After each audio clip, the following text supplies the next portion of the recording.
Bismillahirrahmanirrahim. Assalamualaikum warahmatullahi wabarakatuh.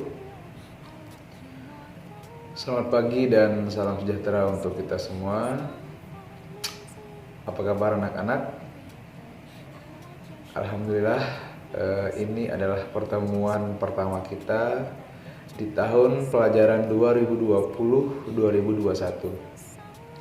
Nah, sebelum kita memulai pembelajaran di tahun ajaran baru ini, Pak Guru pertama-tama ingin memperkenalkan diri.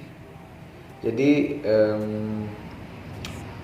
nama Pak Guru, nama lengkapnya Lalu Gufron Hadi. Kalian bisa manggil Pak Guru Mr. Goofy. Jadi untuk lebih jelasnya, kalian bisa lihat slide di sini. Oke. Di sana itu ada alamat Pak Guru, ada hobi Pak Guru, kemudian ada sosial media Pak Guru. Mungkin ada yang kalian yang aktif di Instagram bisa follow Pak Guru di. Kalau di sana tuh tulisannya Lukman Hadi ya. Kalau kemarin Pak Guru sudah ganti jadi Mr. Goofy, jadi bisa kalian follow IG Pak Guru. Dan selanjutnya berikut ini adalah garis besar apa aja sih yang akan kita pelajari selama satu semester ini. Yang pertama itu ada materi hidrokarbon. Kemudian di bab kedua ada materi minyak bumi. Di bab ketiga ada termokimia. Di bab keempat ada laju reaksi. Dan terakhir kita akan mempelajari tentang kesetimbangan. Nah, adapun referensi yang bisa kalian cari ada banyak. Kalian bisa cari di YouTube, bisa cari di internet, atau kalian bisa membeli buku LKS yang telah disediakan oleh Kopis sekolah kita. Oke, baik, lanjut ke materi hidrokarbon. Nah, pada pertemuan pertama ini Pak Guru akan menyampaikan sedikit tentang apa itu hidrokarbon, kemudian ciri khas atom karbon itu apa sih. Nah, cuma itu saja. Kita lanjut. Jadi kita mulai dari definisi senyawa hidrokarbon. Nah, senyawa hidrokarbon secara garis besarnya, supaya kalian tidak terlalu banyak menghafal, hidrokarbon itu tersusun dari atom C. Atom C itu kan karbon dan atom hidrogen. Nah, jadi hidrokarbon itu berasal dari atom karbon dan atom hidrogen. Nah, kemudian salah satu peran penting dari hidrokarbon ini adalah sebagai bahan bakar. Nah, berikut adalah beberapa contoh yang kalian bisa lihat sendiri ya di slide ini. Contoh bahan-bahan yang terbuat atau yang berasal dari hidrokarbon. Selanjutnya, hidrokarbon ini dia memiliki ciri khas. Jadi atom karbon itu memiliki ciri khas. Ciri khasnya yang pertama adalah atom karbon itu memiliki 4 elektron valensi. Jadi karena dia memiliki elektron valensi, jadi dia bisa mengikat 4 elektron yang lain untuk mencapai kestabilan. Untuk lebih jelasnya nanti kita akan bahas. Nah, ini gambarnya. Di situ ada atom karbon, kemudian dia memiliki 4 elektron valensi. Ada titik-titik di situ, ada titik di atas, samping, kiri, kanan, dan di bawah.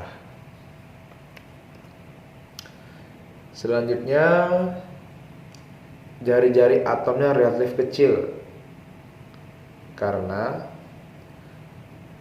dia terletak pada periode kedua, yang berarti atom ini mempunyai 2 kulit atom, sehingga jari atom-atomnya relatif kecil. Kalau dia memiliki 4 kulit atom, otomatis jari-jari atomnya juga semakin besar. Kemudian yang ketiga, atom karbon dapat membentuk rantai karbon. Apa sih maksudnya dapat membentuk rantai karbon? Jadi yang dimaksud dengan dapat membentuk rantai karbon di sini adalah atom karbon itu dia bisa berikatan dengan atom karbon yang lain. Jadi salah satu ciri khas atom karbon yang tidak dimiliki oleh atom yang lain adalah dia bisa berikatan dengan sesamanya. Dia bisa berikatan dengan sesama atom karbon sepanjang mungkin. Mau dari ujung man 2 sampai man 1 bisa. Jadi dia bisa berikatan dengan atom karbon yang sebanyak. Jadi kalian bisa lihat di slide itu, di sana ada atom karbon berikatan dengan 5 atom karbon yang lain. Oke, kemudian ini salah satu contohnya. Selanjutnya, atom karbon itu memiliki perbedaan kedudukan dalam suatu rantai karbon. Jadi atom karbon itu ada 4. Pertama itu ada atom karbon primer atau atom C primer. Atom C primer itu atom C yang mengikat satu atom C yang lain. Artinya atom karbon yang mengikat satu atom karbon yang lain. Tadi kan Pak Guru jelasin bahwa atom karbon itu bisa berikatan dengan banyak sekali atom karbon yang lain. Nah, tapi pada atom C primer ini ciri-cirinya adalah atom karbon tersebut hanya mengikat satu atom karbon saja. Kemudian ada namanya atom C sekunder.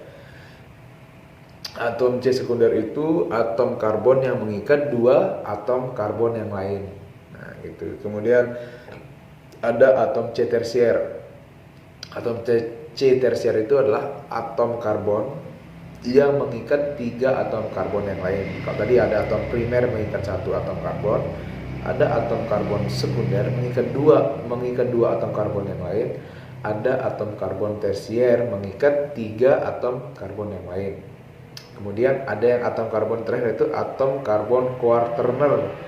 Atom karbon kuarterner itu adalah atom karbon yang mengikat 4 atom karbon yang lain. Oke, untuk lebih jelasnya nanti kita bisa lihat. Nah, di gambar ini kalian bisa perhatikan. Di situ yang di paling atas itu ada nomor 1, kemudian di bawahnya ada nomor 3, nomor 2, nomor 4, nomor 3, dan seterusnya. Jadi yang kalian lihat di slide ini adalah contoh ikatan hidrokarbon. Nah, sekarang kita akan hubungkan dengan atom karbon primer, sekunder, tersier, dan kuarterner yang tadi. Coba kalian perhatikan. Di nomor 1 yang di atas, di situ ditaruh nomor 1. Nah, nomor 1 itu adalah atom C primer karena dia hanya mengikat 1 atom karbon. Yang mana yang dia ikat? Yaitu di bawahnya. Coba perhatikan yang di sebelah atas itu ada CH3 kan, ada CH3. Kemudian dia mengikat CH. Nah, lihat yang nomor 3. Nomor 1 itu atom karbon primer karena dia mengikat 1 atom C. Atom C yang mana? Atom C yang berada di nomor 3, atom CH. Nah, kemudian yang nomor 2 itu adalah atom C sekunder karena dia mengikat 2 atom karbon. Yang mana yang dia ikat? Atom karbon di sebelah kanan dan atom karbon di sebelah kiri. Selanjutnya yang nomor 3. Yang nomor 3 itu adalah atom C tersier. Kenapa dikatakan atom C tersier? Karena dia mengikat 3 atom karbon. Lihat, perhatikan ya yang nomor 3 ini. Yang nomor 3 itu ada CH. Di atasnya ada CH3. Berarti dia mengikat 1. Kemudian di sebelah kirinya ada CH3 juga. Berarti dia mengikat 2. Dan sebelah kanannya dia ada CH2, itu yang dia ikat. Jadi CH itu mengikat CH3, CH3 dan CH2. Jadi ada 3 atom C yang dia ikat. Makanya dia dinamakan dengan atom karbon tersier. Nah, yang terakhir atom C kuarterner. Atom C kuarterner adalah atom C yang mengikat 4 atom karbon yang lain. Nah, coba perhatikan yang nomor 4. Nomor 4 itu adalah atom C kuarterner karena dia mengikat 4 atom C yang lain. Lihat, perhatikan yang di nomor 4. Di nomor 4 itu di sebelah atas dia mengikat CH3, di sebelah bawah dia mengikat CH2, kemudian di kirinya dia mengikat atom C, CH2, kemudian di sebelah kanannya dia mengikat atom C juga. Oke, sampai sini paham ya? Nah, kemudian atom karbon itu memiliki jenis, dibagi lagi berdasarkan jenis ikatan dan bentuk ikatan. Nah, berdasarkan jenis ikatan, Atom karbon dibagi menjadi dua, ada atom karbon jenuh dan atom karbon tidak jenuh. Nah, untuk atom karbon jenuh ini, dia itu membentuk ikatan tunggal. Ikatan tunggal itu artinya tanda strip yang tadi. Tanda strip yang tadi itu dia cuma satu strip saja. Nah, kemudian yang tidak jenuh, dia dapat membentuk ikatan rangkap, bisa rangkap 2 atau rangkap 3. Untuk lebih jelasnya nanti kita lihat contohnya. Nah, kemudian atom karbon berdasarkan bentuk rantai ikatan, dia terdiri dari dibagi menjadi 3 jenis. Ada alifatik, ada siklik, dan ada aromatik. Nah, apa sih alifatik itu? Nah, jadi alifatik itu adalah senyawa hidrokarbon dengan rantai terbuka. Nah, rantai terbuka itu maksudnya antara ujung ikatan hidrokarbon yang ujung kiri dengan ujung kanan tidak bertemu. Jadi dia apa istilahnya? Dia tidak menyatu, ujung sama ujung itu tidak ketemu gitu. Nah, sedangkan siklik dia rantai tertutup atau, dan tadi kan kalau alifatik itu dia tidak bertemu. Nah, kalau siklik dia itu bertemu. Jadi dia ujung dengan ujung dia bertemu sehingga bisa membentuk, kalau bahasa lainnya itu mengandung unsur cincin. Kenapa? Karena dia membentuk bulat lingkaran, bisa lingkaran, bisa segitiga, intinya ujung sama ujung ketemu. Nanti kalian bisa lihat contoh biar lebih jelas ya. Kemudian ada yang namanya aromatik, itu terdiri atas 6 atau lebih atom karbon yang berstruktur cincin dan mengandung ikatan jenuh dan tidak jenuh dengan letaknya berselang-seling. Nanti kita bisa lihat contohnya. Nah, ini dia. Nah, di situ ada ikatan hidrokarbon. Nah, di sini nih yang dicontoh ini adalah contoh dari siklik. Nah, siklik itu adalah yang tadi Pak Guru katakan, kalau siklik ujung dengan ujung ketemu, jadi dia bersatu. Lihat nih, perhatikan di sana, dia saling nyambung gitu. Itu yang namanya siklik. Kalau siklik itu nyambung, semua nyambung. Kalau yang alifatik contohnya tuh yang ini. Nah, ini contoh alifatik. Contoh alifatik itu lihat, dia ujung dengan ujung tidak ketemu. Oke.